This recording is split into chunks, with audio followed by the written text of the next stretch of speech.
गया, 5 बकरियों को बांध दिया अलग, 5 बंदरों को अलग बांध दिया। अपना मदारी का जो थैला था वो नीचे रख दिया और जैसे ही बैठना ही चाह रहा था तब तक इस मदारी को एक संत का दर्शन हुआ कि सामने एक महात्मा बैठे हुए हैं। और ये मदारी जाकर महात्मा को साष्टांग प्रणाम किया। बड़े प्रसन्न हुए संत कि मदारी, तूने मुझे प्रेम पूर्वक नमन किया है, प्रणाम किया है, वंदन किया है। वंदन करने से भगवान बंधन में आते हैं। प्रेम पूर्वक जो भगवान का वंदन करता है, भगवान उसके प्रेम के बंधन में बंध जाते हैं।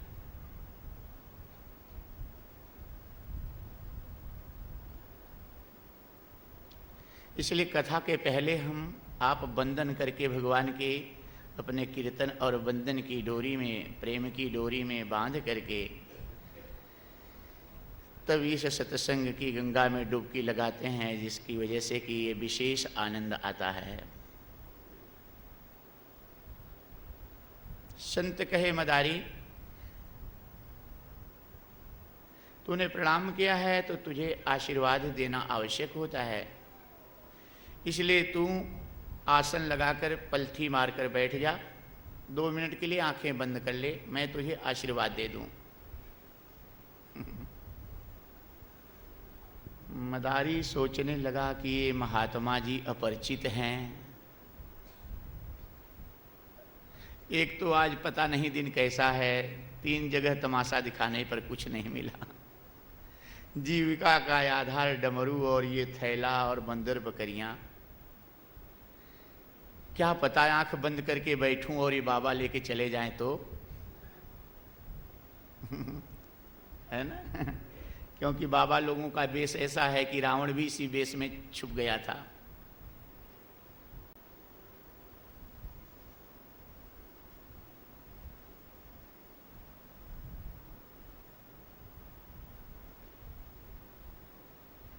मदारी विचार करने लगा, क्या करूं, आंख बंद करूं कि नहीं। फिर सोचा कि 2 मिनट में कितनी दूर जाएंगे बाबा जी, अगर लेकर भी जाएंगे तो दौड़ा कर पकड़ लूंगा। देखूं क्या आशीर्वाद देते हैं। और मदारी जैसे आंख बंद करके पलथी मार करके आंख बंद किया 2 मिनट के लिए, आंख खोला तो पहले तो मदारी की नज़र बाबा के पास थी कि देखो बाबा है कि नहीं। देखे तो सही में बाबा गायब। तब मदारी बगल में देखा तो थैला भी गायब, तमाशा वाला। बगल में देखा तो बकरियां भी गायब।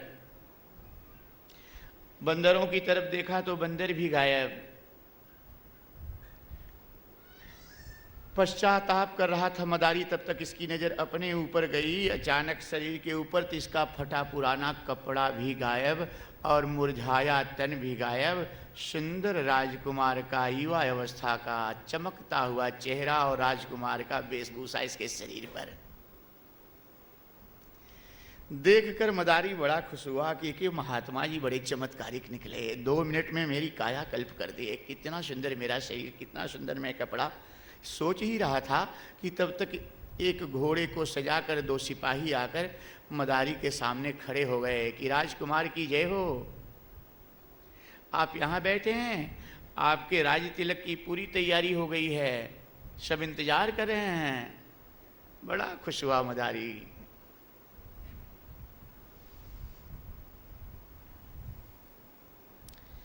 ये तो गजब चमत्कार महात्मा जी में हुआ। जीवन भर मैं तड़पता था, इतना दिन बीत गया भटकते भटकते, और 2 मिनट में मेरा सब कायाकल्प। और राज तिलक होगा, राजा बनूंगा। नगर में मदारी घोड़े पर बैठकर चला। पुष्प वर्षा, राजकुमार की जय हो, राजा की जय हो, राजकुमार की जय हो। राज तिलक मदारी का हुआ, मदारी राजा हो गया। सुंदर सिंहासन पर विराजमान, कोष खजाना, सेना, सिपाही, दास दासी। सुंदर जब राजभोग करने लगा तो मदारी के मन में एक दिन बात आई कि मेरा राज्य बहुत छोटा है, इसका विस्तार करना चाहिए। तब मदारी पड़ोसी राजा के ऊपर आक्रमण कर दिया, पड़ोसी राज्य के ऊपर। और आक्रमण करके जीत कर उसको अपने अधीन बना लिया। एक दिन फिर सोचा कि भी इतने में भी मज़ा नहीं आ रहा, अभी भी छोटा है, दूसरे राज्य के ऊपर भी आक्रमण कर दिया, उसे भी अपना बना लिया। 3 राज्य 4 कई राज्यों को आक्रमण करके अपने अधीन बना लिया।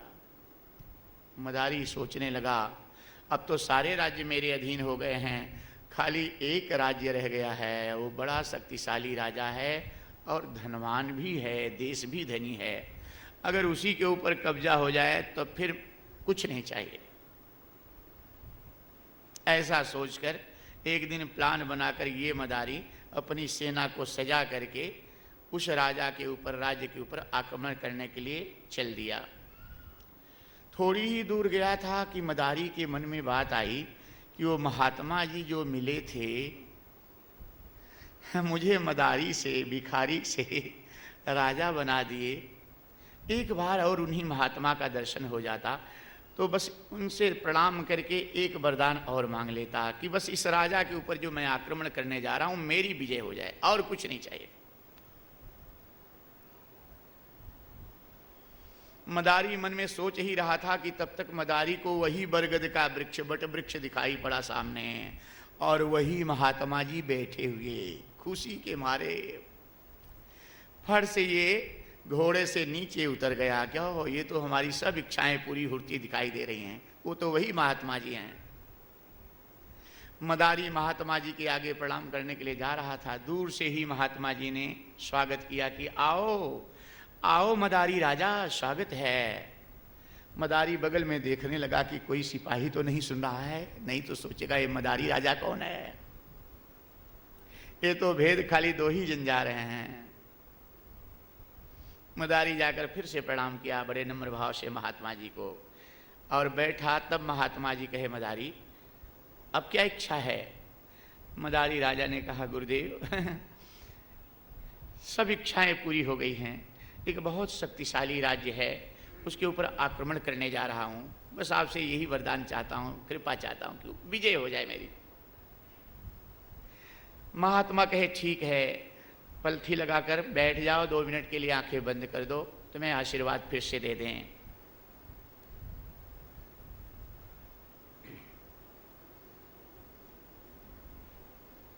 एक बार तो मदारी को चमत्कार देखने को मिला था, इसलिए अब संशय की कोई बात नहीं थी। फट से आसन लगा के आंखें बंद किया, और 2 मिनट के बाद जब आंखें खोला तो फिर महात्मा गायब। बगल में देखा तो सेना भी गायब, फिर देखा तो घोड़ा भी गायब, और फिर अपनी तरफ देखा तो मुकुट भी गायब, वो राजसी ठाट भी गायब, वही पुराना फटा पुराना कपड़ा, वही पुराना शरीर। बगल में देखा तो वही मदारी का थैला, और वही 5 बंदर और 5 बकरियां।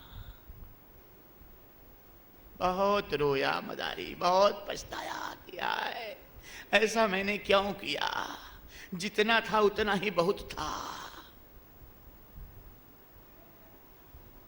लेकिन अब क्या फायदा, अब तो मौका निकल गया था।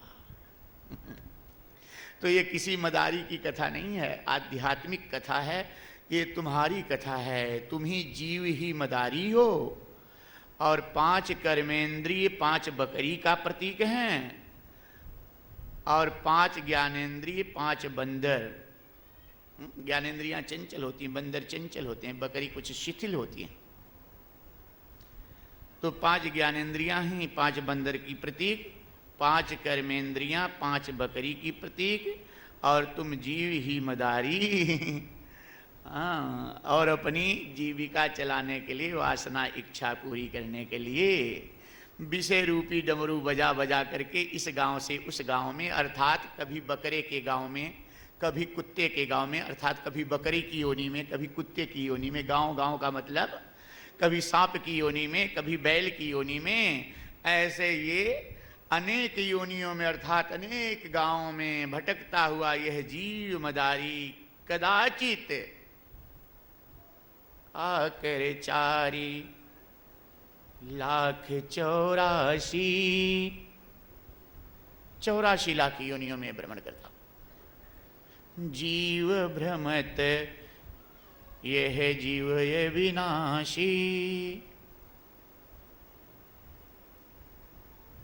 योनि भ्रमत, 84 लाख योनियों में यह अविनाशी जीव भ्रमता भटकता मदारी की तरह इस गांव से उस गांव विषय रूपी डमरू बजा बजा करके ये अपनी इंद्रियों से इसी तरह से फिरत सदा माया कर प्रेरा, काल कर्म स्वभाव गुण घेरा। अपने कर्मों के अनुसार स्वभाव और गुणों के घेरे में पड़कर ये नाना योनियों में भटकता है। तब तो कबहू करी करुणा नर देही,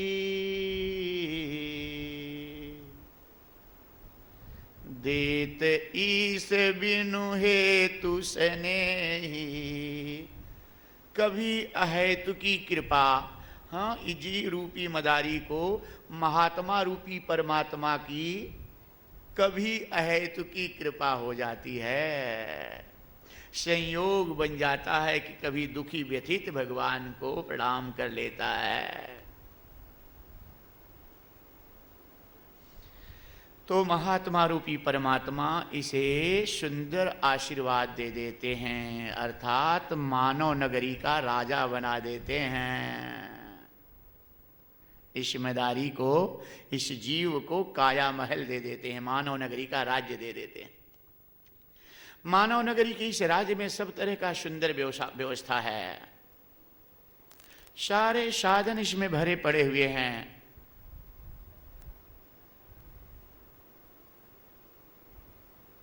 लेकिन एक के बाद एक, एक के बाद एक यह जीव अपनी इच्छाओं को बढ़ाता रहता है, जिसके द्वारा, जिस महात्मा की कृपा से, जिस परमात्मा की कृपा से ये मानव नगरी का राज्य मिला, उसका बंधन कभी नहीं करता।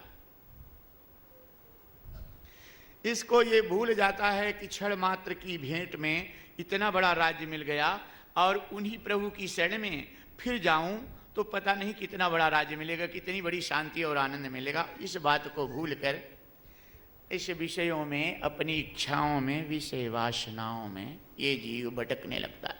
यहाँ थोड़ा विषय तो बड़ा गूढ़ है, लेकिन एकाग्रता और शांति आपकी ऐसी है कि अगर प्रयास करेंगे तो जरूर समझ लेंगे।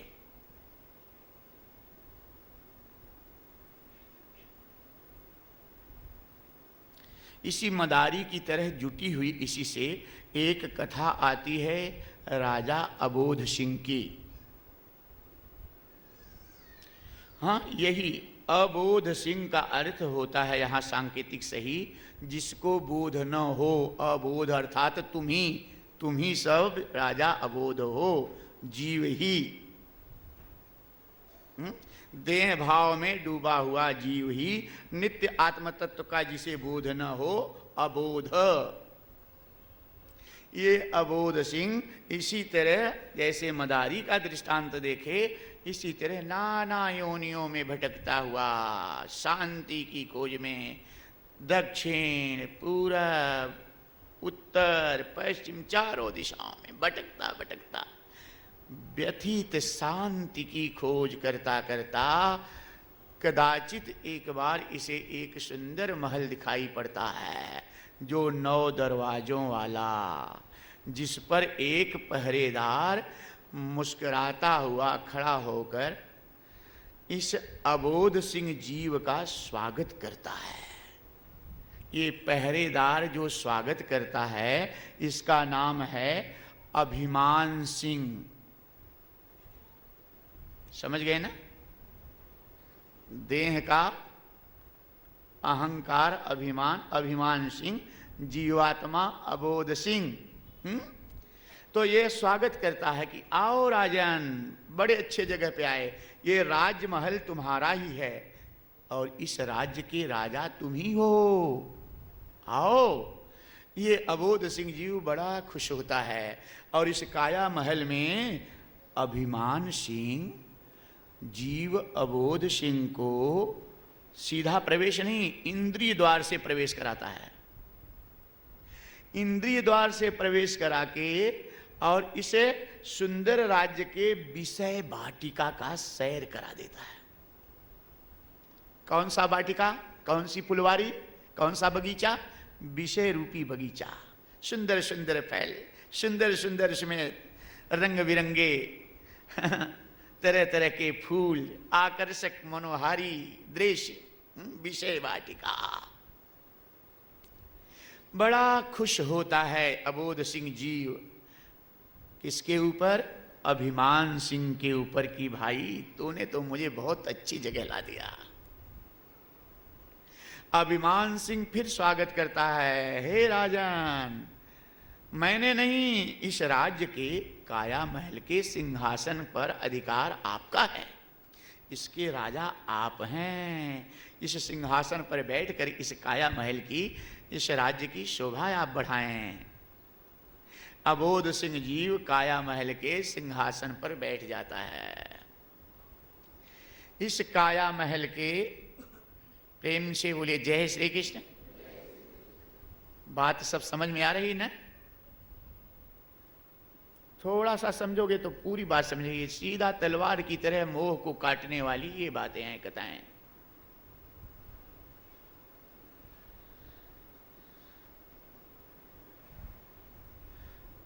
अबोध सिंह जब इस काया महल का राजा बन गया,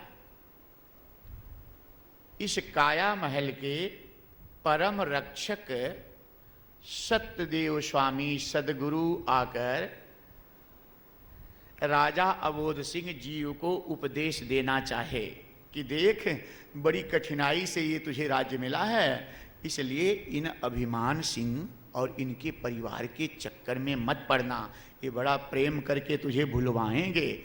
तू अपने निज स्वरूप के बोध के लिए इस सिंहासन पर बैठा है, तेरे पास ये शक्ति है निज स्वरूप का बोध करके परमात्मा की प्राप्ति, परम शांति करना और ऊंचे सिंहासन पर जाना। सत्यदेव स्वामी ये समझाने के लिए आते हैं, लेकिन अभिमान सिंह सत्यदेव स्वामी के ऊपर, मुंह के ऊपर हाथ रख देता, बोलने नहीं देता। अबोध सिंह जीव देख रहा है, लेकिन अब ये अभिमान सिंह ही इसको इस सिंहासन पर बैठाया है और विषय वाटिका का सैर कराया है। बड़ा अच्छा मित्र हो गया है, दूध पानी की तरह मित्रता हो गई है अभिमान सिंह अबोध सिंह जीव से। इसलिए जीव अबोध सिंह बोलता नहीं कि क्यों सतगुरु स्वामी को तू बोलने नहीं दे रहा है। सतगुरु स्वामी का जब इसमें सम्मान नहीं होता तो नाराज होकर के चले जाते हैं, बैठ जाते हैं। एक दिन मौका पाकर अभिमान सिंह राजा अबोध सिंह जीव से प्रार्थना किया कि हे राजन, बिना मंत्री के राजा शोभा नहीं देता, इसलिए आपको मंत्री की जरूरत है। जीव अबोध सिंह ने कहा, ठीक कह रहा है, किसको बनाऊं मंत्री, ढूंढो कोई अच्छा मंत्री। अभिमान सिंह ने कहा, राजन, अगर आपकी मेरे ऊपर कुछ कृपा हो तो मेरा एक बेटा है, उसे आप मंत्री बना लें,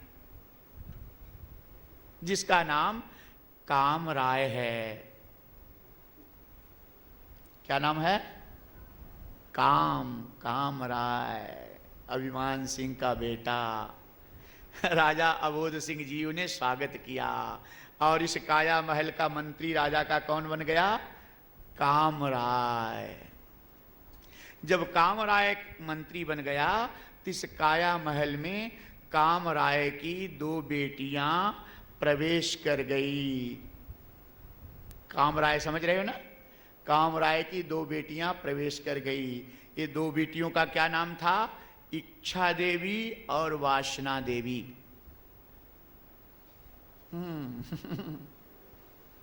इच्छा देवी, वासना देवी, कामराय की 2 बेटियां।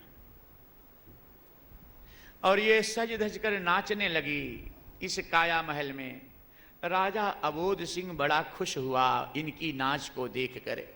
इस काया महल के नियम के अनुसार दूल्हा और दुल्हन की इच्छा जाने बिना ही जीव अबोध सिंह का ब्याह बुद्धि कुमारी से हो गया।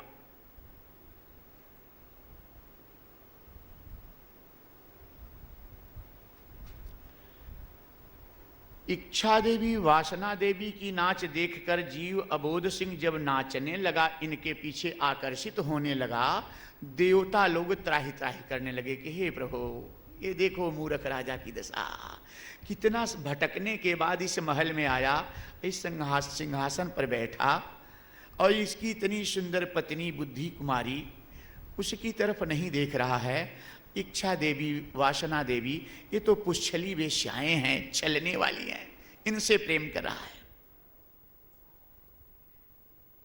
किसी देवता ने कहा लगता है इसकी पत्नी सुंदर नहीं है, इसलिए दूसरी वेश्याओं से प्रेम कर रहा है, इच्छा और वासना देवी से।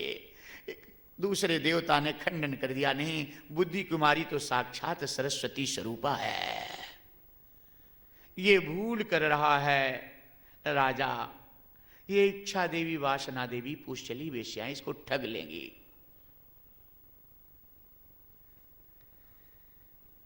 एक दिन मौका पा करके फिर प्रयास किए सत्यदेव स्वामी समझाने के लिए, लेकिन अभिमान सिंह सत्यदेव स्वामी के मुंह पर फिर हाथ रख दिया।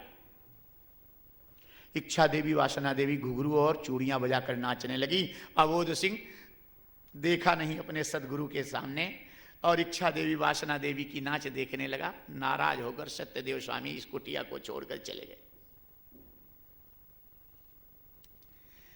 इच्छा देवी वासना देवी की नाच में मस्ती में राजा मस्त था कि एक दिन सज धज कर इस काया महल में माया नटनी आ गई। कौन? माया नटनी। नटनी किसको कहते हैं? सुंदर नृत्य करने वाली। नट नाटककार और नटनी अर्थात सबसे सुंदर नाटक नृत्य करने वाली। माया नटनी इच्छा देवी वासना देवी जब नाचने लगी, तब राजा अबोध सिंह इनके पीछे अपना राज सिंहासन छोड़कर नीचे आ गया और इनके बीच में ये भी नाचने लगा। और खाली सिंहासन पाकर इस काया महल के सिंहासन पर राजा की जगह पर जो मंत्री कामराय था वो राजा बन गया। काया महल का राजा काम बन गया, कामराय। ये जब राजा बन गया तो एक दिन इच्छा देवी वासना देवी माया नटनी की नाच को देखकर राजा अबोध सिंह बड़ा खुश हुआ और इस काया महल के खजांची संतोष राय को आदेश दिया। खजांची कौन? संतोष राय। आदेश दिया कि इनाम दो, खजाने से लुटा दो इन इच्छा देवी वासना देवी को, माया नटनी को आज खुश कर दो। संतोष राय ने खजाने की चाबी राजा के आगे फेंक दिया कि राजा, आपके खजाने को ये इच्छा देवी वासना देवी माया नटनी पहले ही लूट ली हैं। कौन सा खजाना? पुण्य रूपी खजाना। एक दिन माया नटनी ने इतना अमर्यादित नाच, नंगी नाच नाची इस काया महल में कि इस काया महल के श्रेष्ठ सरदार मर्यादाध्यक्ष के ऊपर जाकर के गिर गई माया नटनी। काया महल के श्रेष्ठ सरदार कौन? मर्यादाध्यक्ष। और ये मर्यादाध्यक्ष की बेटी कौन? लज्जा देवी। अपने पिता मर्यादाध्यक्ष की गोद में बैठी हुई थी और ये माया नटनी जाकर लज्जा देवी के ऊपर गिर गई। सरदार मर्यादाध्यक्ष शीलदेव अपनी बेटी को घायल देखकर इस माया के द्वारा माया को डांटे कि अरे माया नटनी, तुझे शर्म नहीं आती है? मेरी बेटी लज्जा देवी के ऊपर गिर रही है। मैं इस काया महल का श्रेष्ठ सरदार हूं, शीलदेव मर्यादाध्यक्ष, तुझे जरा सा भी संकोच नहीं लग रहा है?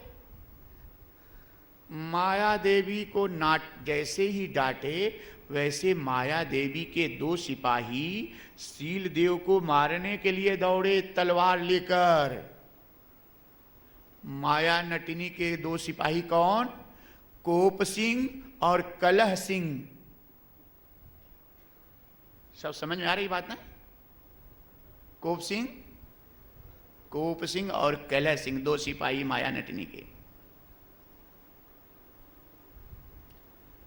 वो तो बेचारी बीच में बुढ़िया दया देवी आ गई। बुढ़िया कौन है?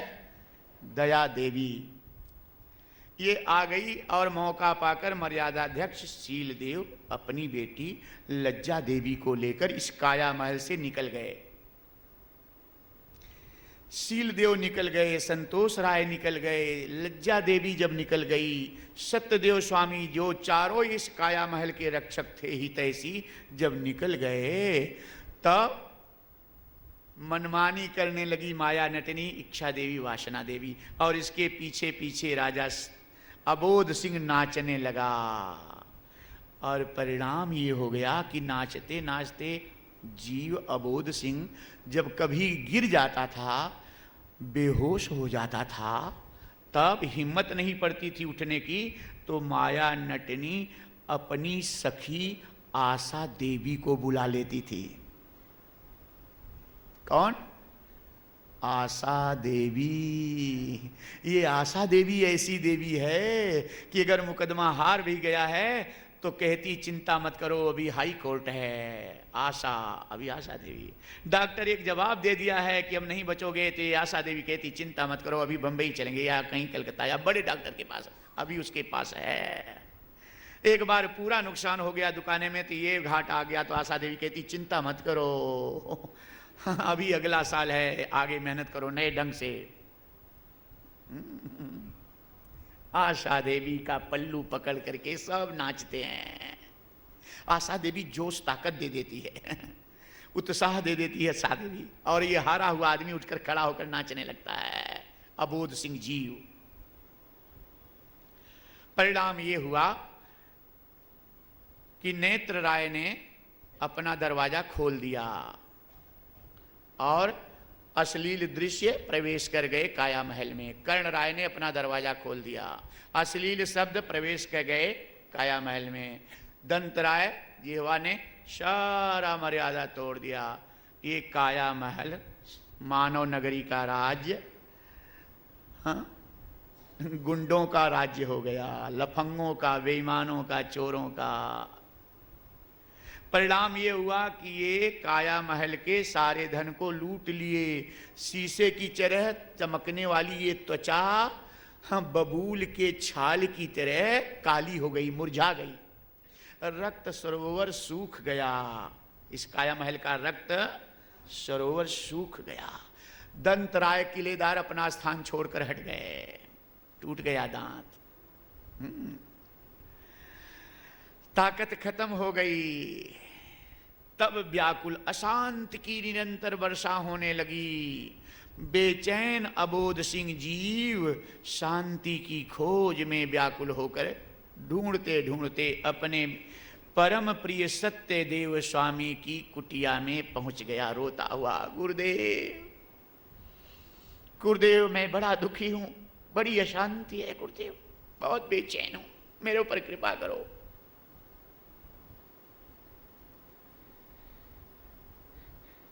काया महल में बहुत अशांति हो रही, निरंतर अशांति की वर्षा हो रही, गुरुदेव, मुझे शांति चाहिए। सत्यदेव स्वामी ने कहा चिंता मत करो, अब भी मेरे पास आया है तो मैं तुझे बचा लूंगा। मैं आगे आगे चलता हूं, तू पीछे पीछे चल, तुझे बचा लूंगा। लेकिन शर्त ये की है कि जब तू मेरे पीछे चलने लगेगा तो माया नटनी, इच्छा देवी, वासना देवी ये सीटियां बजाएंगी, चूड़ियां बजाएंगी, घुंघरू बजाएंगी, इनकी तरफ देखना नहीं।